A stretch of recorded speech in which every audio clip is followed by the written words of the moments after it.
y que todos los de piel morena o oscura tendrían que ser eliminados porque, de acuerdo a Carlos Darwin, que fue el racista más grande del siglo pasado, o que influyó por lo menos en la mayor parte de los pensamientos y las ideologías, estableció esto, que tarde o temprano la raza blanca tendría que conquistar a los de raza morena o oscura.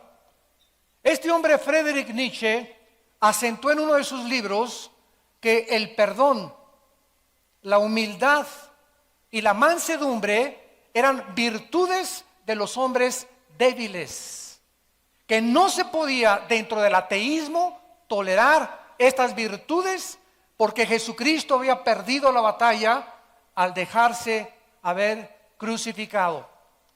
Es interesante que todo el siglo XX se caracterizó por el más grande número de ateos de toda la historia, porque antes del siglo XX los más grandes físicos matemáticos, astrofísicos como Isaac Newton, que estableció las leyes de la gravitación, Blaise Pascal, Louis Pasteur, Faraday, eran cristianos y escribieron libros de comentarios acerca de cómo ellos habían encontrado al Hijo de Dios. Pero el siglo XX se caracterizó por una tecnología insuperable, por avances científicos como jamás en 18 siglos se habían alcanzado, y ensoberbeció al ser humano, y las influencias y las ideologías ateas permearon todas las universidades, no solamente de Europa, sino de Estados Unidos. Por ejemplo, en Estados Unidos, la Universidad de Harvard, Princeton y Yale fueron fundadas por pastores para entrenar a pastores y misioneros. Y ahora son los estandartes y los iconos más grandes del ateísmo, de la pornografía, de todo aquello que es anticristiano y antisemitismo. Es interesante que hace algunas semanas se juntaron la mayor parte de todos los presidentes del mundo para poder celebrar y enterrar a un hombre en Sudáfrica llamado Nelson Mandela.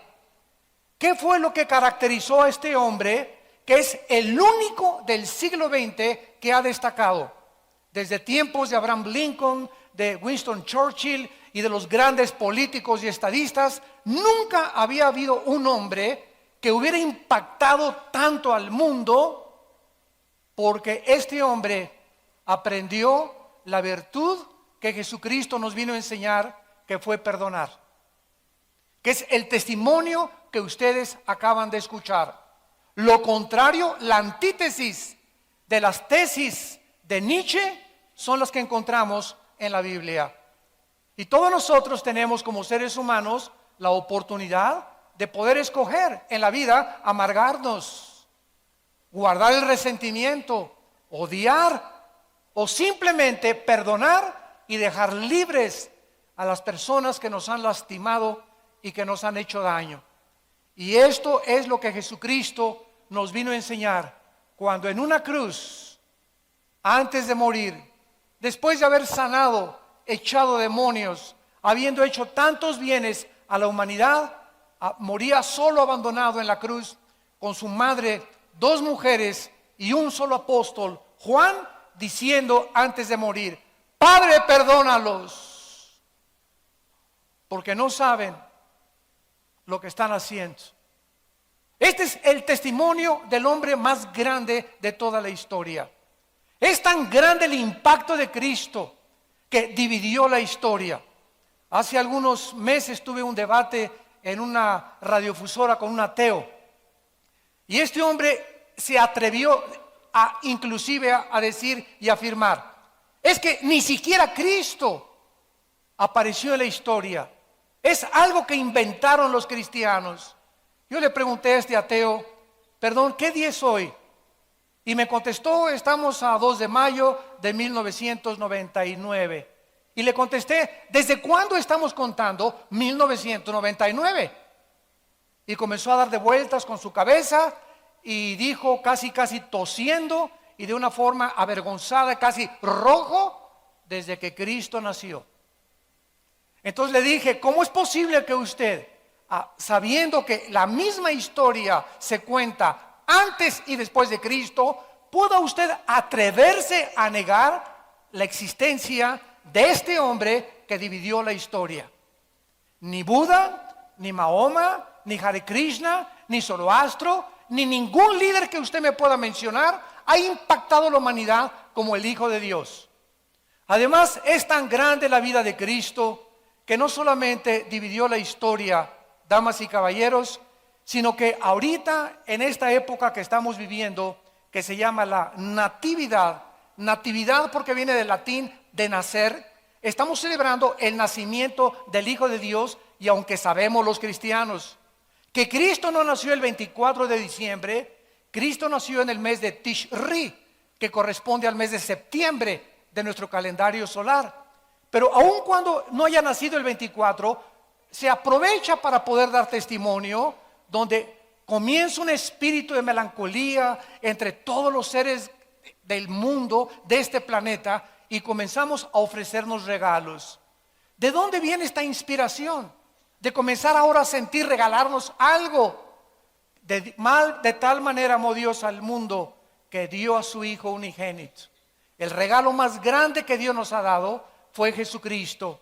Y desde hace 2000 años a nuestros días, nosotros celebramos la Navidad regalándonos algo, porque viene del regalo que Dios nos dio en la persona de su Hijo Jesucristo. Hasta los ateos tienen la cena de Navidad en esta época. Y nos damos cuenta que no solamente Cristo es el divisor de la historia, y también se celebra su nacimiento, porque si yo te pregunto, ¿tú sabes cuándo nació Buda? ¿Cuándo nació Mahoma? ¿Cuándo se celebra el cumpleaños de Mahatma Gandhi? ¿O cuándo se celebra el cumpleaños del Maharaji Hashi Kachimakakachi? ¿O cuándo se celebran los cumpleaños de todos estos supuestos, o del Dalai Lama, líderes religiosos? Nadie sabe. Pero es precisamente el cumpleaños del Hijo de Dios el cual reúne a más de las casi 199 naciones que forman el planeta Tierra actualmente. Comenzamos nosotros a celebrar, a dejar de trabajar, y se da vacaciones a todo el mundo. Pero también celebramos su muerte y resurrección en la famosa Semana Santa. Todo el mundo deja de trabajar, los ateos también dejan de trabajar, los ateos empresarios les dan a sus trabajadores vacaciones, porque en Semana Santa celebramos la muerte del Hijo de Dios. Qué impactante es poder descubrir la vida de Cristo, no en el Código Da Vinci, no en las películas, no en las historietas que llenan las bibliotecas en miles de volúmenes en el mundo, sino que hay un libro, y es el único libro en el cual podemos nosotros verdaderamente descubrir la vida de Jesucristo, porque fuera de la Biblia, cualquier información que tú tengas de la persona de Dios o de Jesucristo es una deformación de su carácter. Solo las Sagradas Escrituras nos revelan verdaderamente quién fue el Hijo de Dios. Y veamos en primer lugar que Cristo es la única persona en la historia, independientemente de lo que ya hemos mencionado, que antes de que Él naciera, siglos antes de que Él naciera, se profetizó no solamente el lugar donde iba a nacer, quién sería su madre, cómo sería su vida y su ministerio, su rechazo, su muerte y su resurrección.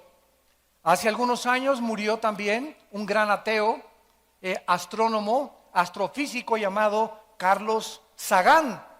Carlos Sagan, antes de morir, dijo estas palabras: yo no creo en Dios porque no nos dejó evidencias de que Él existía. Si algún día se me hubiera aparecido un ángel, o algún día hubiera tenido una experiencia mística sobrenatural, yo hubiera creído en Dios. Y le dijo a su familia antes de morir: no hay ningún propósito para vivir en la vida. Muero en la total desesperanza y angustia, porque el único propósito se encuentra el que le podamos dar nosotros a nuestra propia vida. Qué triste que Carlos Sagan nunca haya oído a un antecesor del llamado Blaise Pascal, que también fue un gran físico matemático.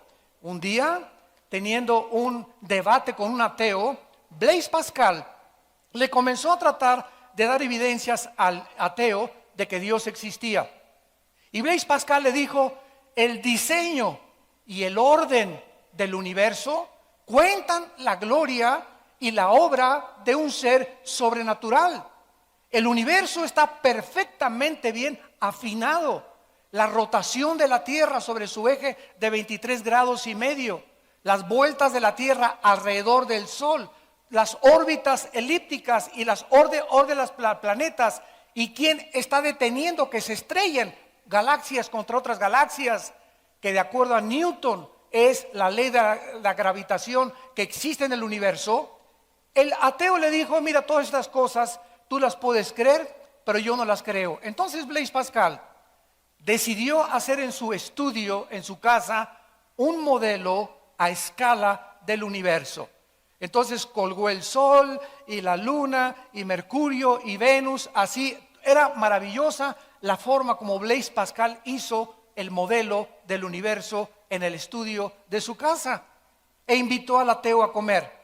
Y cuando el ateo llegó a comer, le preguntó: oye, qué maravillosa reproducción has hecho del universo, ¿quién la hizo? Y Blaise Pascal le contestó y le dijo: se hizo sola. O sea, es increíble la irracionalidad de, al ver una pintura, tiene que haber un pintor. Detrás de una escultura, tiene que haber un escultor. Detrás de una obra de teatro, tiene que haber un director. Detrás de una construcción, tiene que haber un ingeniero o un arquitecto. Detrás de todo lo que existe, tiene que haber una causa.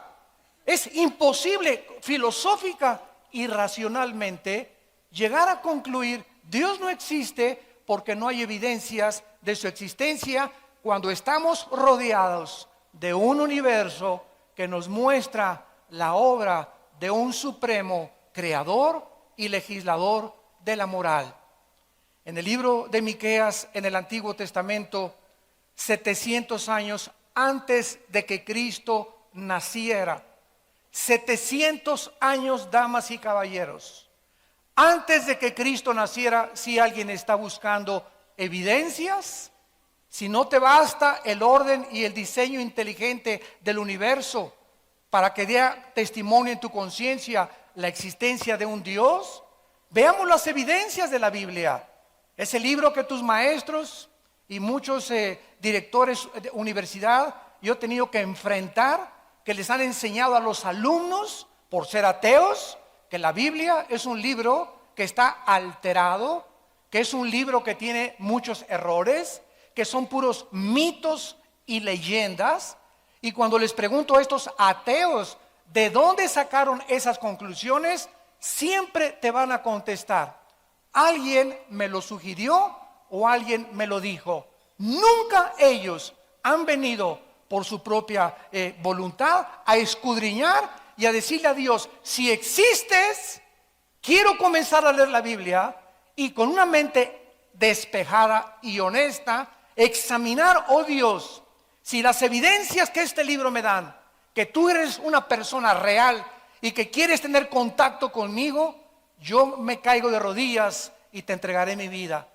Pero detrás del ateísmo no se encuentra la intelectualidad. No es verdad que por falta de evidencias Carlos Sagan y Friedrich Nietzsche y Ingersoll y Jean-Paul Sartre y Christopher Hitchens, el último ateo que acaba de morir inglés, y Samuel Bennett y Samuel Harris y todos estos ateos, no es verdad que por la intelectualidad no hayan creído en Dios. Detrás del ateísmo se encuentran problemas morales. El 90% de los ateos son personas amargadas contra alguien que no existe. Esto es ridículo. Están enojadas contra alguien que no existe. Como dijo el creador de la cadena de televisión más grande del siglo XX, Ted Turner, el dueño, se murió su hermana de 17 años de cáncer. Él iba a una iglesia bautista y oró para que Dios la sanara. Ella no se sanó y se murió, y él dijo: Dios no existe. Y durante toda su vida vivió amargado y se volvió un ateo, y sigue profesando ser ateo porque acaba de escribir los 10 mandamientos de Ted Turner. Y así vemos que detrás de todas estas falsas ideologías se encuentran la sensibilidad y las emociones de hombres que han sido afectados y que no han podido explicar, y escondiéndose detrás de un intelecto totalmente falso. Cuando venimos a la Biblia, dice en Miqueas 5, versículo 2, hablando 700 años antes de que Cristo naciera, ¿dónde iba a nacer Jesucristo? Pero tú, Belén Éfrata, pequeña para estar entre las familias de Judá, de ti me saldrá el que será Señor en Israel, y sus salidas son desde el principio, desde los días de la eternidad. 2 profecías encontramos aquí. Una, Cristo nacería en una aldea llamada Belén de Éfrata. La palabra Belén significa en el hebreo la casa del pan. En otras palabras, el Mesías, el Salvador, el que vendría a alimentar nuestra vida, nacería donde se produce el pan, porque a él se le llamó el pan de vida. Y vemos también que en este versículo Cristo es retratado como eterno. Sus salidas son desde el principio. Cuando Dios hizo los cielos y la tierra, Cristo existía con el Padre. Cuando nació en Belén, simplemente tomó un cuerpo humano, pero él ya existía con anterioridad. En segundo lugar, en Isaías capítulo 7, versículo 14, se describe hace 750 años quién sería su mamá. Oye, jamás se dijo dónde iban a ser Buda, jamás se dijo dónde iban a ser Zoroastro, jamás hay un escrito que diga dónde iban a ser Mahoma, mucho menos quiénes iban a ser sus padres, mucho menos los detalles, con los siglos de anticipación que la Biblia pudo escribir y profetizar la vida futura del Hijo de Dios. Dice Isaías 7:14, por tanto el Señor mismo les dará señal. He aquí que la Virgen concebirá y darás a luz un hijo y llamarás su nombre Emmanuel. La palabra Emmanuel significa Dios con nosotros. Damas y caballeros, ¿cómo es posible que una virgen pueda parir? Si es virgen es porque no ha tenido relaciones, esto es normal. Entonces aquí había una aparente contradicción.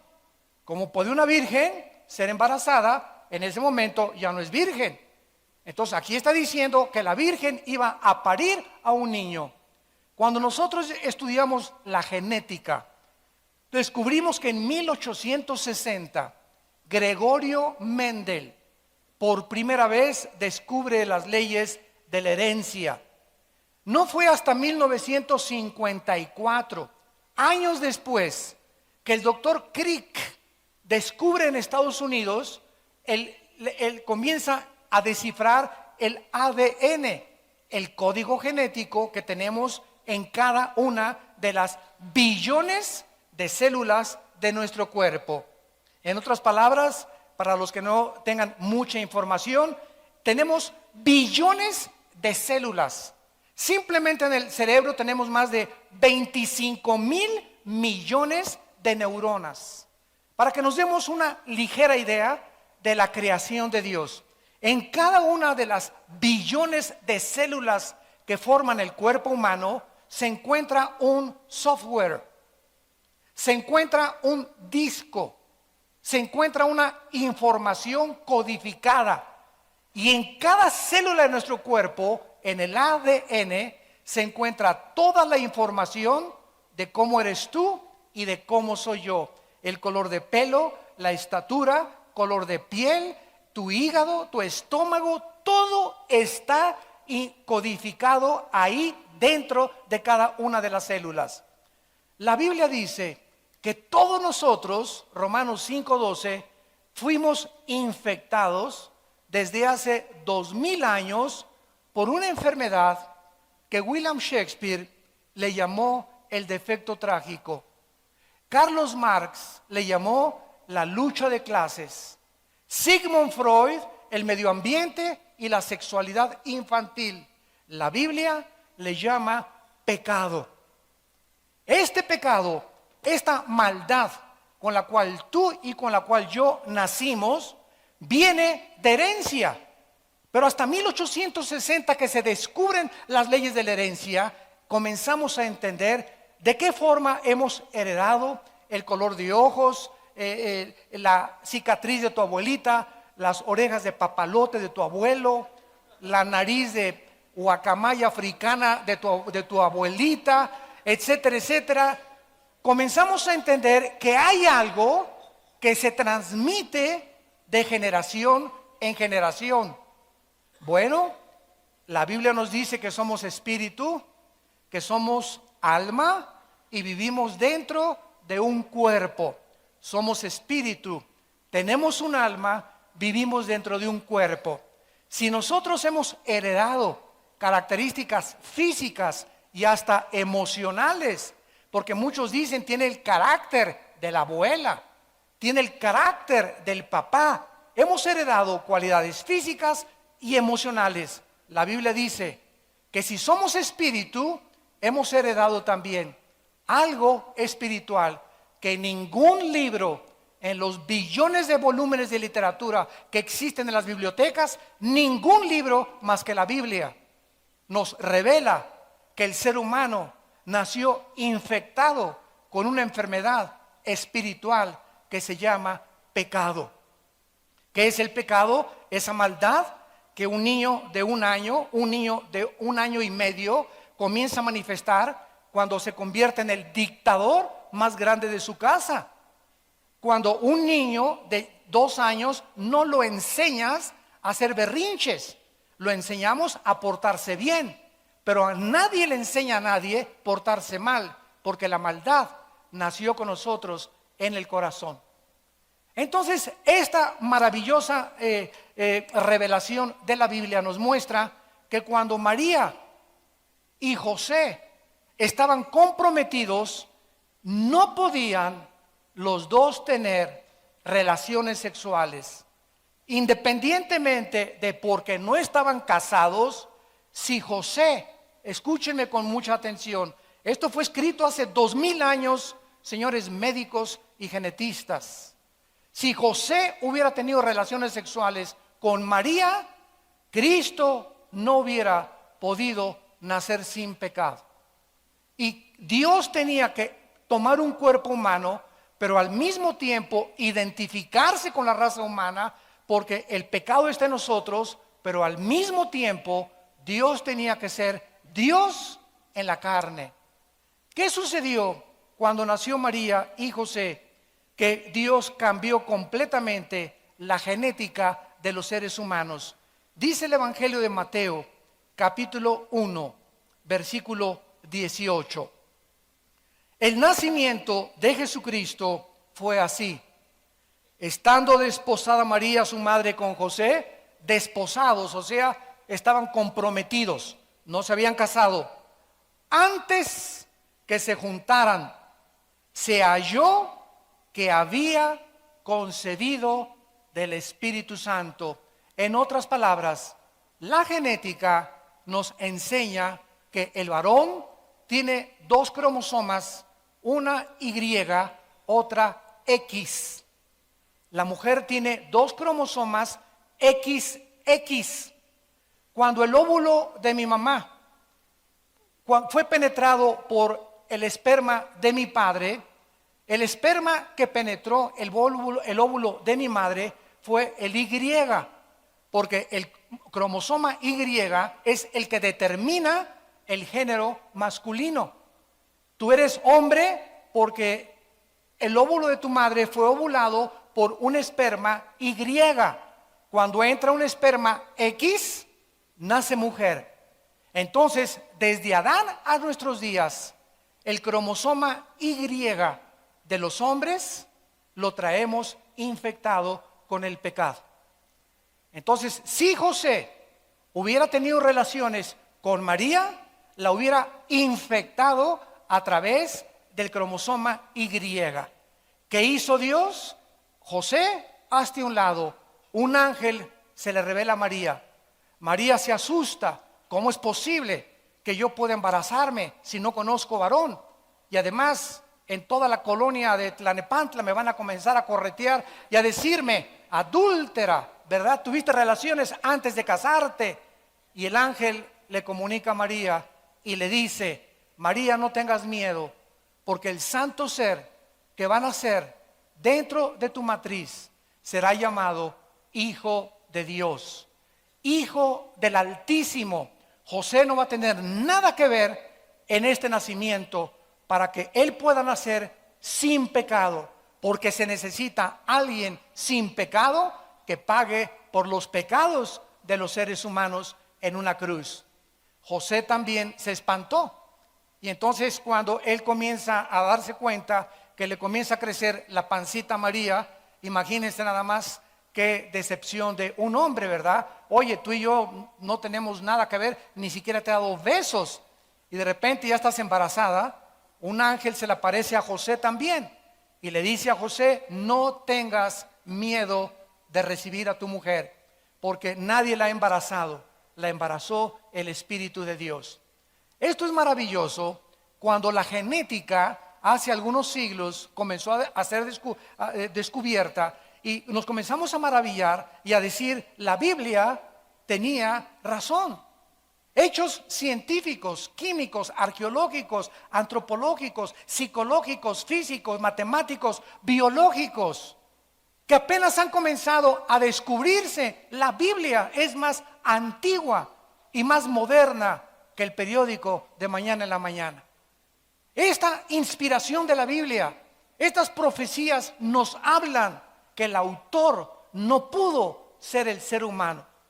Y como es el único libro que nos revela verdades absolutas, es el libro más controvertido, más atacado, más desechado y más calumniado de todos los libros que existen religiosos. Nunca se han preguntado por qué los grupos de rock satánicos, como Judas Priest, como los Rolling Stones, siempre se pintan el 666. ¿Por qué no el 555 o el 333? ¿Por qué los pentagramas de los ritos satánicos usan el 666? ¿De dónde salió este número? De Apocalipsis capítulo 13. Va a ser el número con que el anticristo va a gobernar a las personas cuando él haga su aparición en Europa y el Medio Oriente. Oye, ¿y por qué este hombre Marilyn Manson, verdad, que dijo que él era hijo de Satanás, cuando predica, la Biblia la agarra en sus presentaciones, la muerde, agarra un pollo, le arranca las plumas al pollo, agarra la sangre del pollo y escupe en la Biblia? ¿Por qué tiene que ser la Biblia? ¿Por qué no el Corán? ¿Por qué no el Mahanivana Sutta? ¿Por qué no el Tripitaka de Buda? ¿Por qué no otros libros? ¿Por qué tiene que ser la Biblia el objeto del odio en las películas? ¿Por qué los cristianos? ¿Por qué Cristo es a cada momento Jesus Christ? ¿No se han fijado? Todo mundo, hasta los ateos en Estados Unidos y en Europa, cuando algo pasa, Jesus, o oh my God, oh mi Dios. Oye, pero si tú eres ateo. Expresiones que no nos preguntamos, está arraigado en la conciencia del ser humano. Entonces, ¿por qué este ataque contra la Biblia? ¿Por qué a Madonna, cuando le preguntaron que por qué traía tantos crucifijos colgando en sus blusas, si era religiosa? Y Madonna contestó, no, no soy religiosa, simplemente me gusta traer hombres desnudos junto conmigo. ¿Por qué tiene que ser Cristo y por qué tiene que ser el objeto de Lady Gaga, Cristo, el ataque de sus canciones? ¿Por qué ningún otro religioso, ningún otro líder? ¿Por qué Él es? Porque la Biblia nos muestra que Él es el camino, la verdad y la vida. Por eso nada más.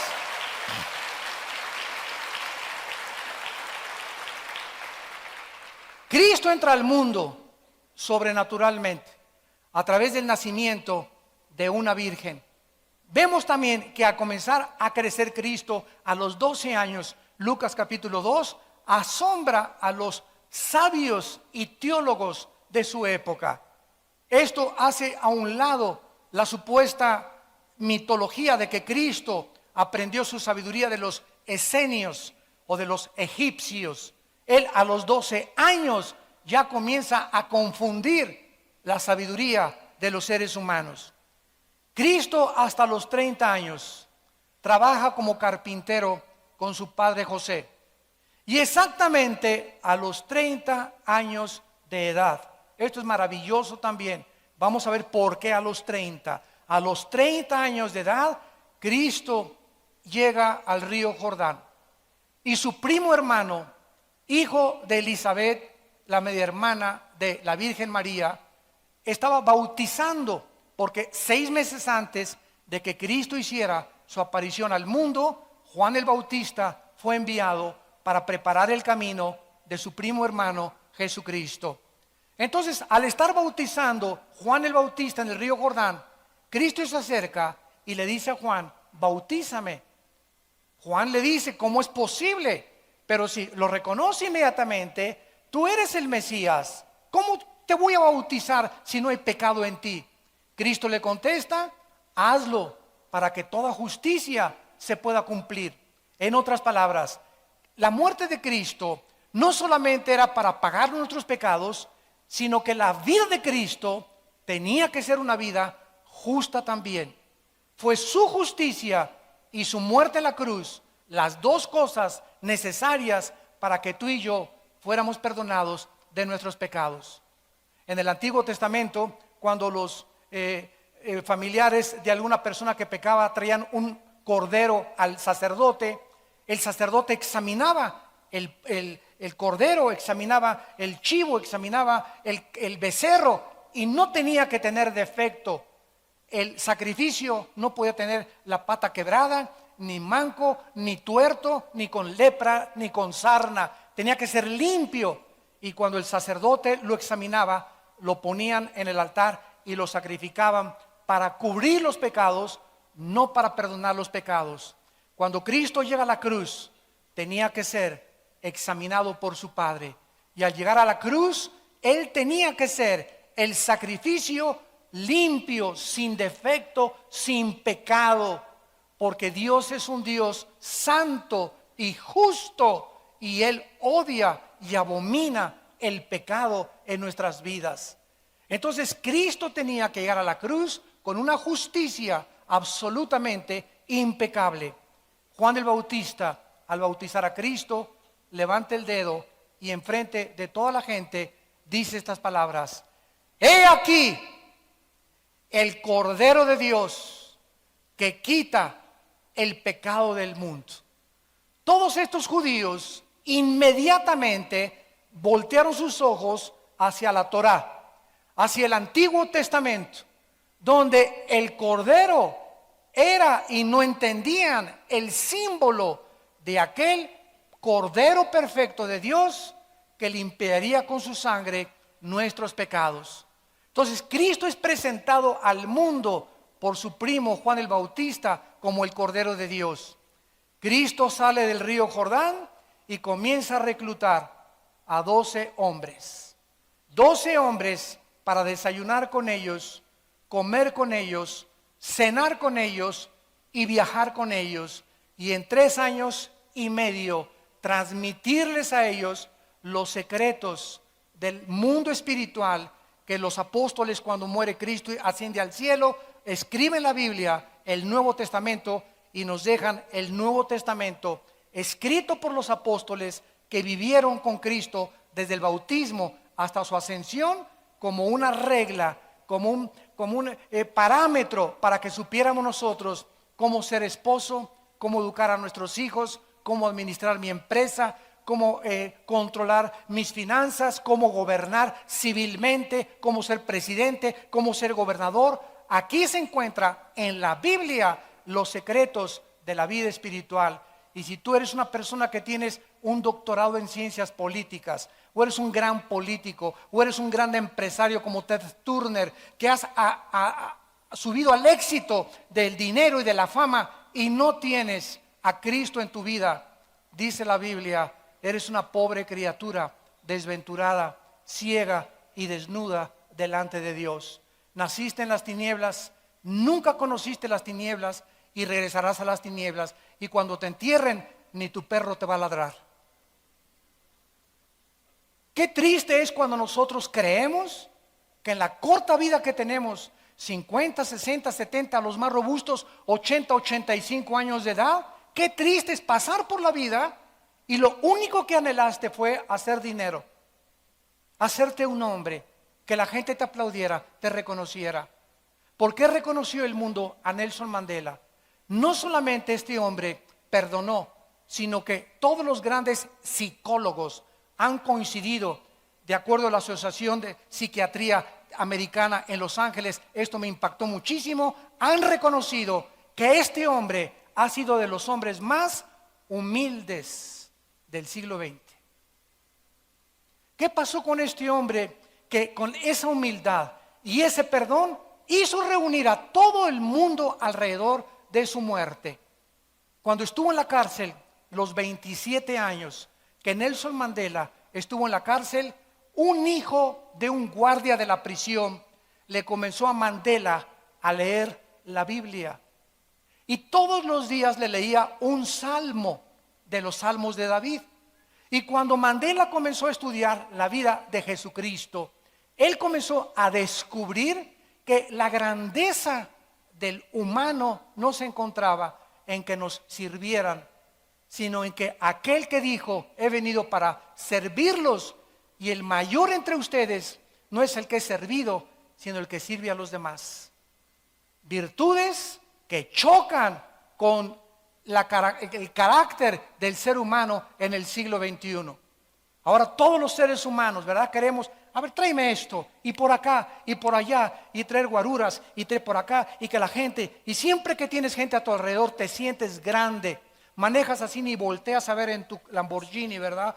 Y tenemos unas ínfulas que son ridículas de soberbia que no pueden caber en la grandeza de un hombre verdadero delante de Dios.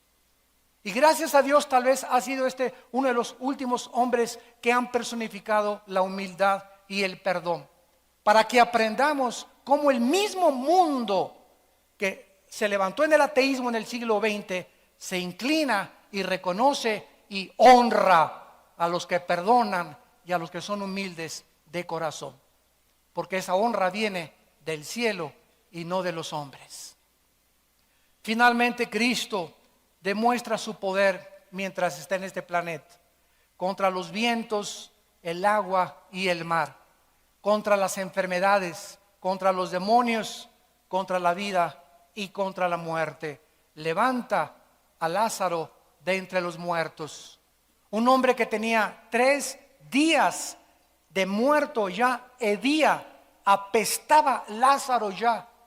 Y cuando en el capítulo 11 del Evangelio de Juan, Cristo ante toda la multitud grita, Lázaro, ven fuera. Lázaro, todo vendado, sale de la tumba y comienza a decirles a los discípulos, quítenles las vendas.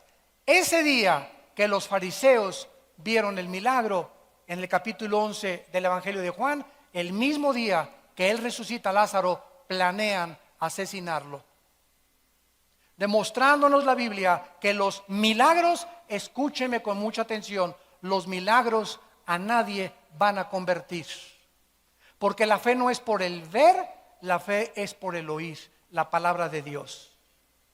Yo he visto personas que me dicen, si veo ahorita un paralítico levantarse la silla de ruedas, me voy a convertir. No es cierto.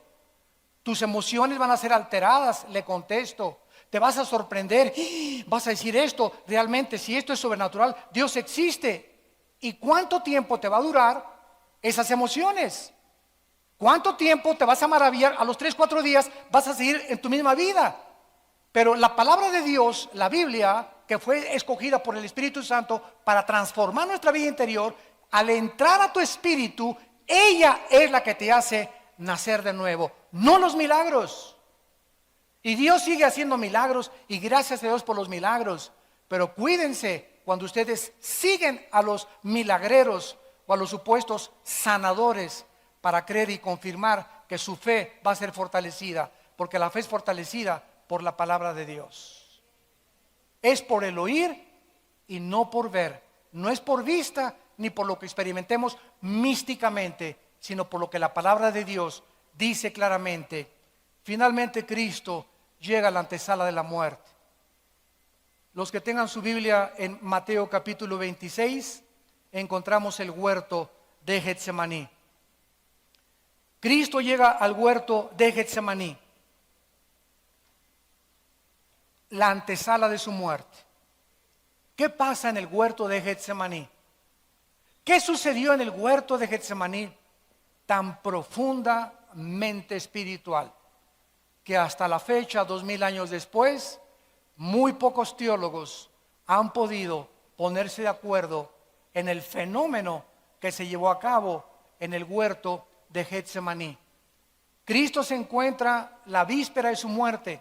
Escuchen, Él sabía la hora, el día, los minutos y los segundos y el año en que lo iban a capturar y en que iba a morir. Cristo era omnisciente, conocía todo con anticipación. Si no hubiera así, no hubiera celebrado la última cena. ¿Quién le dijo que era la última cena? Y que al otro día ya no iba a ver a sus discípulos más que cuando Él resucitara. Y en la última cena les dijo a los discípulos: este pan y este vino que estamos participando y comiendo ahorita, no lo volveremos a comer juntos hasta cuando venga mi reino. Prometiéndoles a los discípulos que esta vida iba a pasar y que nos vamos a juntar con Él, todos aquellos que hemos puesto nuestra fe en el Hijo de Dios, cuando resucitemos de entre los muertos. Entonces Cristo celebra la última cena sabiendo que en los pocos minutos, al salir de la cena, Judas Iscariote saldría con los fariseos y lo venderían por 30 miserables monedas de plata. Dice Mateo capítulo 26, versículo 36. Entonces llegó Jesús con ellos a un lugar que se llama Getsemaní. La palabra Getsemaní significa aceite prensado. Aceite prensado. Y dijo a sus discípulos: siéntense aquí, entre tanto que voy allí y oro. Y tomando a Pedro y a los dos hijos de Zebedeo, comenzó a entristecerse y a angustiarse en gran manera. Entonces Jesús les dijo: mi alma está muy triste hasta la muerte. Quédense aquí y velen conmigo. Yendo un poco adelante, se postró sobre su rostro y orando dijo: Padre mío, si es posible, pasa de mí esta copa, pero no sea como yo quiero, sino como tú. Vemos nosotros en Getsemaní, en la antesala de la muerte, que se llevó a cabo un fenómeno médico tremendo que se llama hematohidrosis, en el idioma científico, hematohidrosis. La sangre comienza a salir de los poros del Hijo de Dios. Qué presión tan profunda Él experimentó en esos momentos, espiritualmente hablando, desde luego, que hizo que la sangre, el corazón, bombeara con tal fuerza su sangre que se saliera a través de sus glándulas sudoríparas.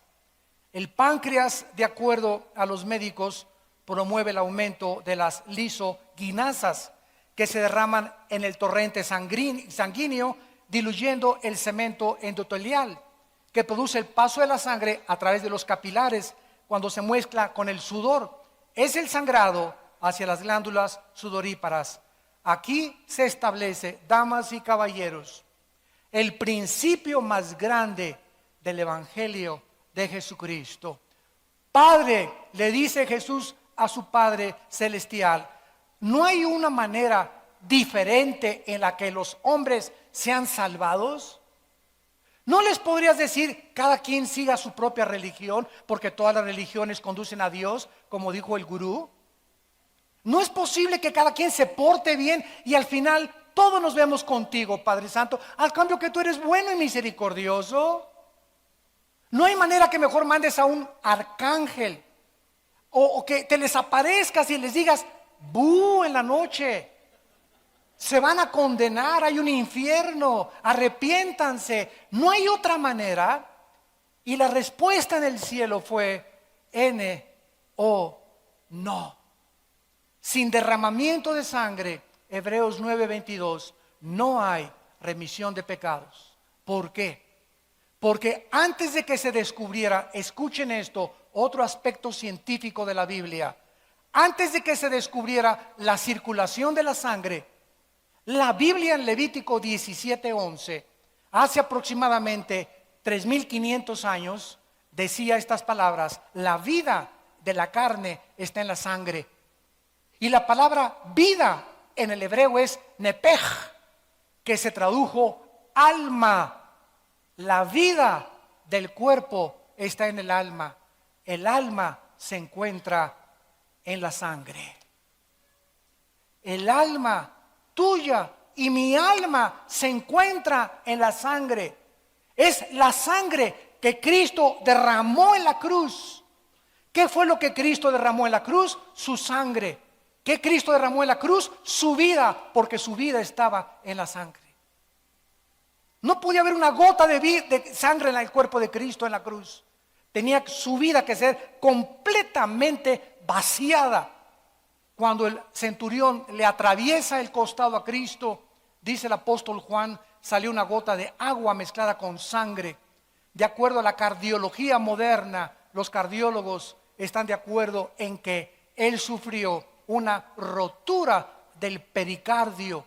El pericardio es una bolsa que envuelve el corazón, y cuando el centurión le atraviesa el pericardio, sale una gota de agua con sangre, mostrándonos que ya cuando la sangre se mezcla con el agua que tenemos en el cuerpo, es una indicación de que no hay absolutamente ya más sangre en el cuerpo. Y la pregunta ahora es relevante: ¿de qué murió Cristo?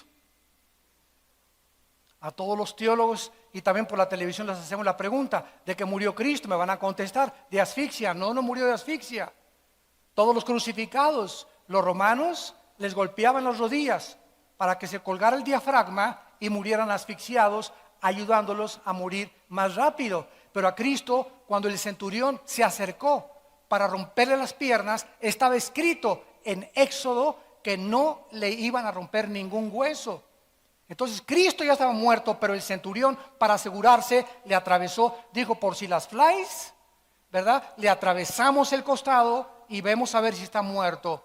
La Biblia nos muestra claramente que la muerte de Cristo, clínicamente hablando, no fue por asfixia, no fue por desangramiento. En el Salmo 22, 1000 años antes de que Cristo muriera en la cruz, el rey David escribió las causas por las cuales Cristo iba a morir. Y dice el Salmo 22: Dios mío, ¿por qué me has desamparado? Mi corazón fue como la cera deshaciéndose dentro de mí. Cristo muere porque le explota el corazón de dolor moral. Cuando nuestros pecados fueron puestos sobre su cuerpo, el santo, el justo de Dios, no pudo soportar que en ese momento su padre le abandonara en la cruz. Por eso anticipó David diciendo: ¿por qué me has desamparado?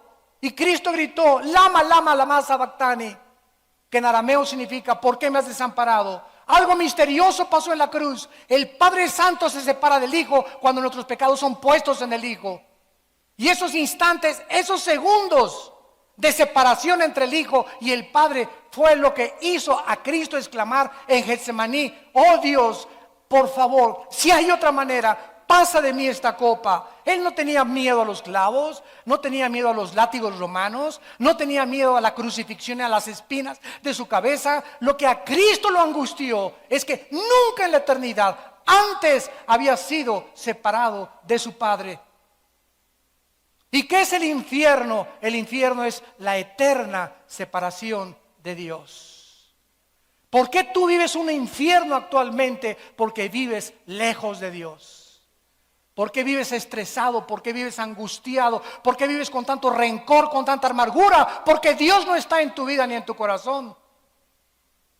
Y cuando tú clamas a Dios, oh Dios, ven a mi vida, entra, te necesito. Sin ti no puedo hacer nada. Es cuando una paz que sobrepasa el entendimiento guardará tus pensamientos y tu corazón en Cristo Jesús. Cristo es arrestado en el huerto de Getsemaní por Judas y los soldados y es llevado a la cruz. Lo acusan testigos falsos.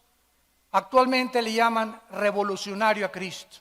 Primer comunista, un iluminado de todos los que ha habido, maestro de moral, que tenía de amante a María Magdalena. Sin embargo, la Biblia nos muestra que Él es el principio de todas las cosas. Porque Dios, habiendo hablado muchas veces, de muchas formas, en otros tiempos, por los profetas, la última palabra de Dios a nosotros, de hace 2000 años para acá, es Jesucristo. Y Jesucristo nos dice: yo soy la resurrección y la vida, porque a los 3 días se levanta de entre los muertos. Se aparecen 2 ángeles que mueven la piedra. Llegan los discípulos y no encuentran el cuerpo de Cristo.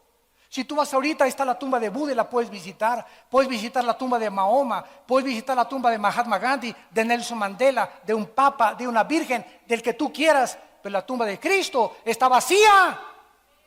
No vive, ya no está ahí. Él vive por los siglos de los siglos. Él vive.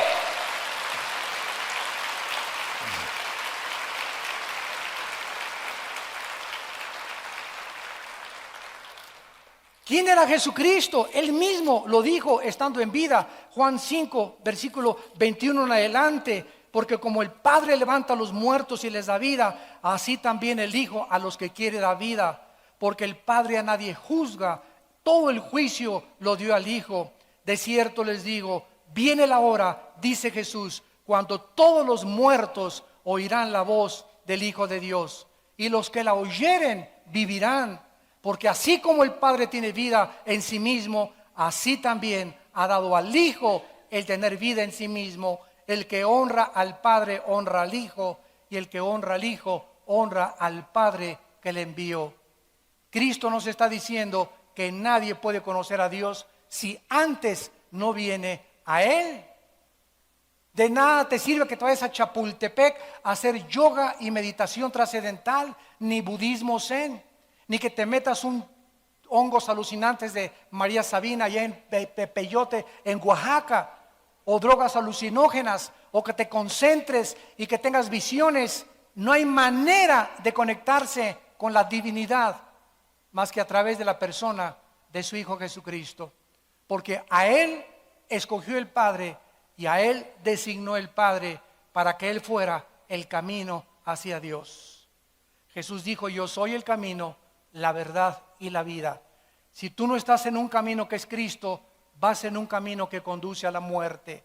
Vas en un camino equivocado, y ancha es la puerta que conduce a los hombres a la perdición, y angosta es la puerta que conduce a los hombres a la salvación. ¿En qué camino te encuentras? ¿A qué amo estás sirviendo? ¿Quién es tu, decimos en México vulgarmente, tu gallito giro? ¿Quién es tu religioso? Atrévete a comparar al más grande ídolo que tú tengas con Jesucristo. Atrévete a comparar al más grande líder revolucionario con Jesucristo. Atrévete a comparar cualquier libro que tú quieras con la Biblia. Y no podrías jamás sostener las evidencias de ningún hombre ni de ningún libro más que de Cristo y las Sagradas Escrituras. Y este es el mensaje que a nosotros se nos ha encargado proclamar al mundo. Este mundo, damas y caballeros, se está hundiendo. Los juicios de Dios vienen este año que entra más grandes que todos los años pasados. Más tsunamis, más huracanes, más tornados, más fenómenos en el espacio, más meteoros cayendo contra la tierra, más cosas que sobrevendrán causando pánico. La gente vivirá más insegura, más desesperanzada, tratando de guardar dinero debajo de su colchón y en el banco y comprando petrobonos para asegurarse el futuro que está en las manos de Dios, no de tu dinero ni de los bancos, donde el orín y la polilla corrompen. Es Jesús el que nos llama ahora al arrepentimiento, a que vengamos a una cruz, a que le entregues tu vida en esta mañana, te arrepientas de tus pecados y entiendas que separado de Él nunca nada podrás hacer. Les pido que por unos instantes inclinen su cabeza.